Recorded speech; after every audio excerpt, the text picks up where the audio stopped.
गुरुमुखो, जो वक्त एक बार हाथ से चला गया, किसी कीमत पर, किसी यत्न व पुरुषार्थ से वापस नहीं आएगा। इसलिए इसी वक्त में काम आने वाले परलोक का तोसा बना लो। जो घड़ियां शेष हैं उन्हें नाम और भक्ति में लगाकर अपना काम पूरा कर लो, वरना वक्त चला जा रहा है।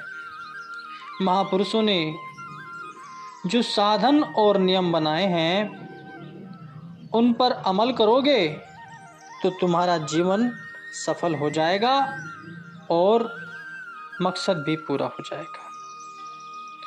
एक बार श्री गुरु महाराज जी श्री आनंदपुर में विराजमान थे। उधर श्री प्रयाग सरोवर में भक्तों के बीच में सेवा करते हुए एक भक्त जी के सिर पर उड़ता हुआ एक भारी पत्थर आकर लगा और दूर जाकर गिर गया। भक्त जी ने एकदम चकराकर आंखें बंद कर ली और विनय की कि प्रभु, मुझे इस तीर्थ धाम श्री प्रयाग सरोवर में स्नान करने का अवसर अवश्य दें। आंखें खुली तो उसे ऐसा अनुभव हुआ कि जैसे कोई पक्षी का पंजा उसके सिर को छूकर चला गया। उस वक्त कुछ दूरी पर अन्य भक्तों ने देखा तो वे घबराए हुए दौड़कर उसके पास आए और पूछा कि चोट अधिक लगी है क्या? लगता है कि जैसे 2-4 दिन पहले किसी सुरंग में बारूद भरा होगा और वहीं से यह पत्थर आया है। आज तक ऐसा कुछ भी देखने में नहीं आया, यह अचानक कैसे हो गया? भक्त जी ने उत्तर दिया, पहले तो मुझे ऐसा लगा कि जैसे है मेरी जिंदगी का अंतिम क्षण हो। मैंने आंखें मूंद कर पुण्य तीर्थ में स्नान करने की इच्छा प्रकट की तो श्री प्रभु जी ने वह स्वीकार कर ली। उस पत्थर ने मुझे कोई हानि न पहुंचाई और कहीं दूर जा गिरा। सब श्री गुरु महाराज जी की अदृश्य शक्ति के इस अद्भुत दृश्य को देखकर नतमस्तक हो गए। श्री आनंदपुर में उस समय श्री गुरु महाराज जी एक बिल्डिंग के समीप खड़े होकर सेवा करवा रहे थे। एकदम अपने दोनों कर कमल ऊंचे किए। ऐसा प्रतीत हुआ कि जैसे किसी वस्तु को जोर से धक्का लगा रहा। समीप खड़े भक्तों ने यह अचंबा देखा और आश्चर्यचकित हो विनय की कि इसमें क्या रहस्य है। तो मुस्कुराते हुए श्री प्रभु जी ने फरमाया कि सब कुछ ठीक हो गया है, सेवा करते चलो। रात्रि के समय 3-4 दिन बाद श्री प्रयाग धाम से महात्मा जी ने वहां की सेवा का वर्णन करते हुए इस घटना का भी उल्लेख किया। तो आपने कृपा पत्र में सबको आशीर्वाद देते हुए श्री वचन लिखवाए कि सेवक गुरुमुख श्री प्रयाग सरोवर की सेवा में श्रद्धा विश्वास को बुलंद करते हुए तन मन से लगे रहे। इस तीर्थ में मंजन करने का सौभाग्य सबको प्राप्त होगा। कई जन्मों के कलुषित कर्मों से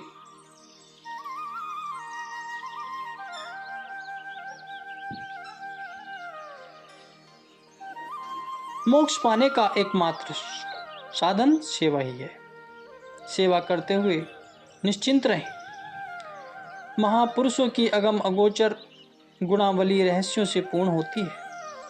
इसको समझ पाना बुद्धि से परे है। एक बार श्री सद्गुरुदेव महाराज जी श्री प्रयाग धाम में विराजमान थे।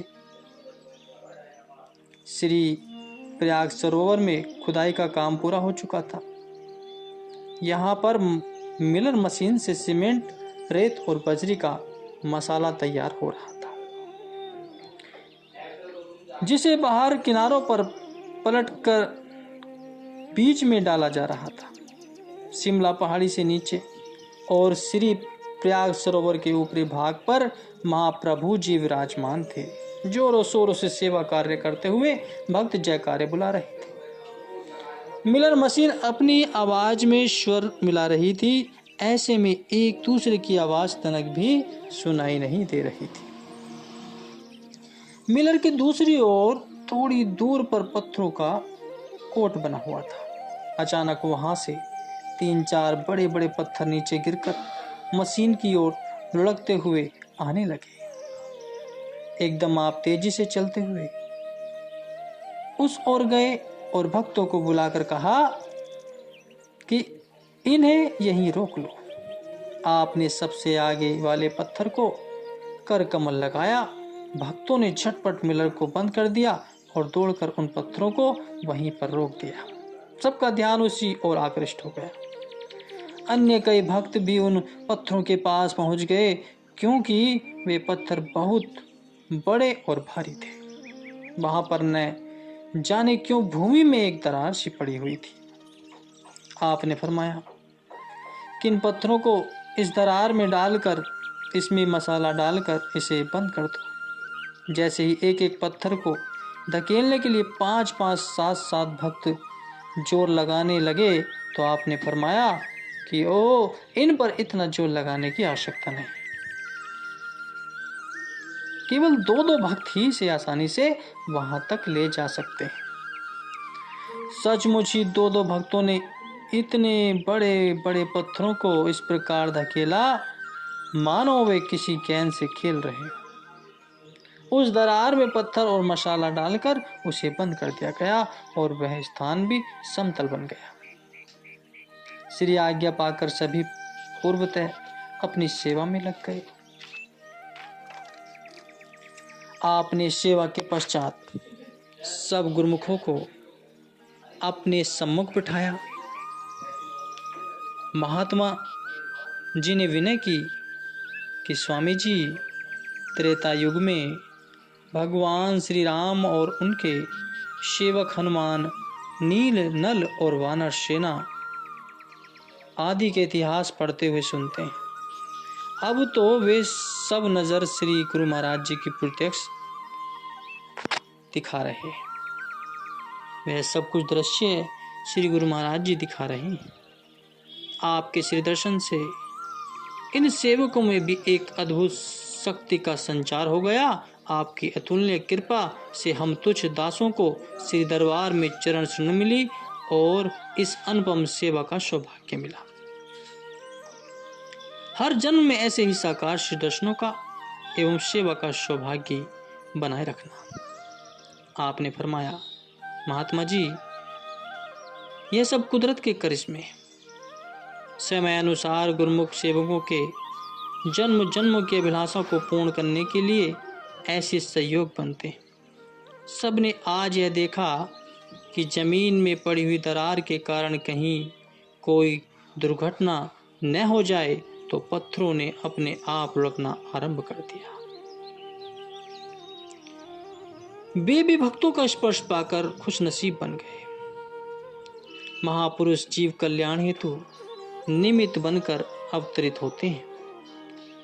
सब गुरुमुख सेवकों को प्रसाद देकर उन्हें प्रफुल्लित किया। इसी प्रकार 8 दिन तक प्रातः से शाम तक श्री दर्शन के अमृत पिलाते रहे और कृपा दृष्टि से सरसराते रहे। गुरुमुखों, महाप्रभु जी प्रतिदिन यहाँ पर कृपा फरमाते और अपनी मौजूदगी में सेवा कार्य करवाते। सेवकों में सेवा के प्रति उत्साह भरते, प्रसाद खिलाते और नित्य नूतन लीलाओं से सरसराते। कभी कभी श्री वचनों की दात बख्शकर निहाल करते। ऐसे ही एक बार आपने पावन वचनों में फरमाया कि मनुष्य के अंदर प्रकृति ने एक प्रचंड एवं दिव्य शक्ति भर रखी है। यह शक्ति अनुपम और अलौकिक है। इस प्रबल शक्ति से मनुष्य जो काम भी लेना चाहे ले सकता है। इस शक्ति से मानव चाहे तो सुख का साधन कर सकता है और इसी से ही दुख एकत्र कर सकता है। इसी शक्ति से नित्य और सत्य जीवन को अर्थात अमृत तत्व को प्राप्त कर सकता है और इसी से ही अपने लिए मृत्यु की सामग्री भी पैदा कर सकता है। तो गुरुमुख भाव यह है कि जिस दिशा में भी उस शक्ति का मुख मोड़ दें, उसी प्रकार का प्रभाव लेकर अपना जीवन बना सकता है। शक्ति तो मनुष्य में विद्वान है, उसका उचित अथवा अनुचित प्रयोग मनुष्य के अपने हाथ में है। जिस प्रकार आज के युग में एक नई शक्ति जिसे परमाणु शक्ति कहते हैं, उससे वैज्ञानिक दोनों तरह के काम ले सकते हैं, देश व जाति की प्रगति का काम भी और विनाश का काम भी। इस अणु शक्ति का प्रयोग व्यवसायों, कारखानों की वृद्धि, बिजली का उत्पादन और अन्य उपयोगी कार्यों के लिए भी किया जा सकता है। उससे राष्ट्र के हित में भी प्रयोग में लाया जा सकता है। शक्ति तो वही है, परंतु जैसा उसका प्रयोग होगा उससे वैसे ही फल की प्राप्ति होगी।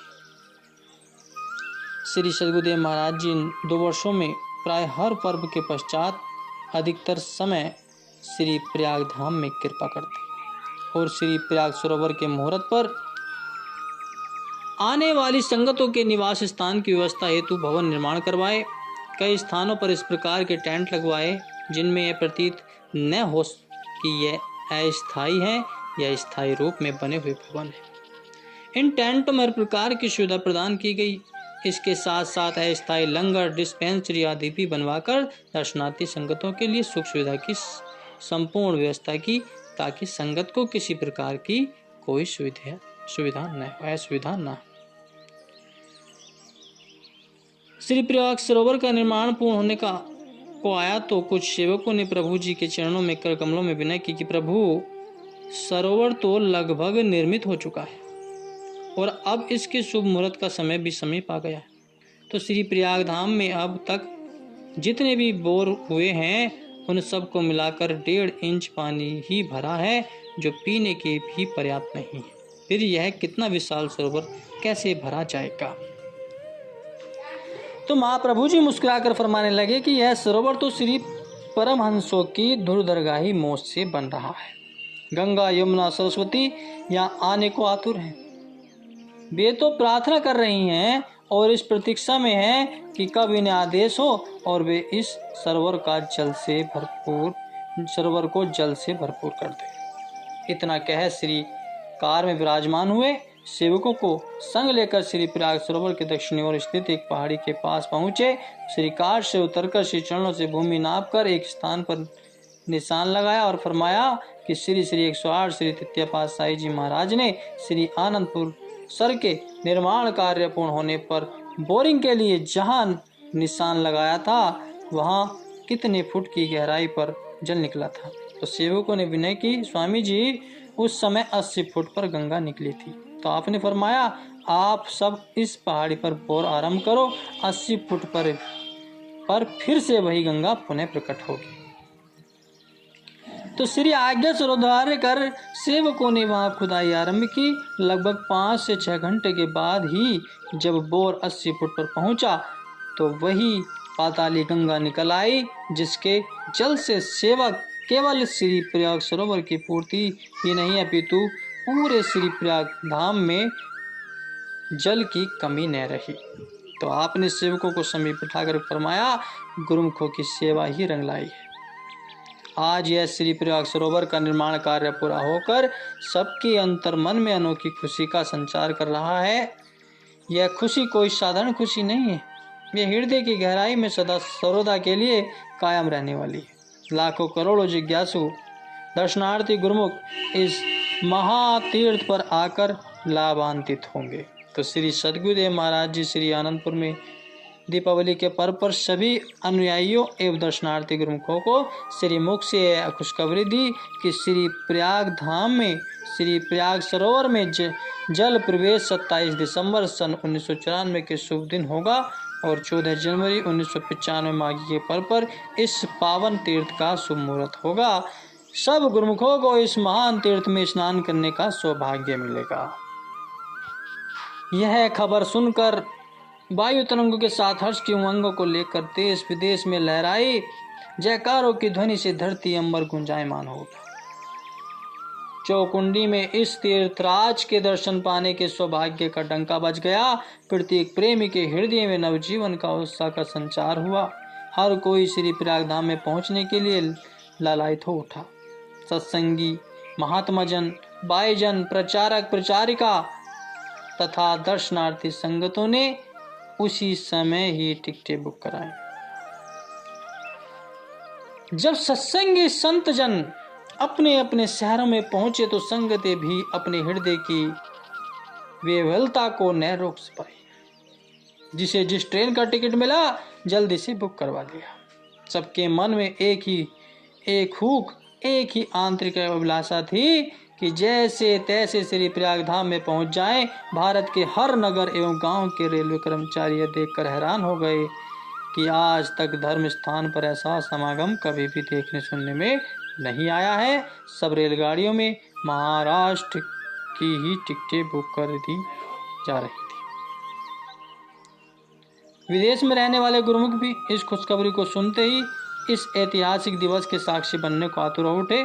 सबके मन में एक ही चाह, एक ही राह खुशियों का पैगाम दे रही थी कि शीघ्र ही हम घट घटवासी श्री प्रभु जी के श्री दर्शन पाएंगे। उनकी महान कृपा एवं असीम आशीष से ऐसे दुर्लभ सहयोग का सुअवसर पाएंगे। बोलो जयकारा, बोल मेरे श्री गुरु महाराज जी की जय।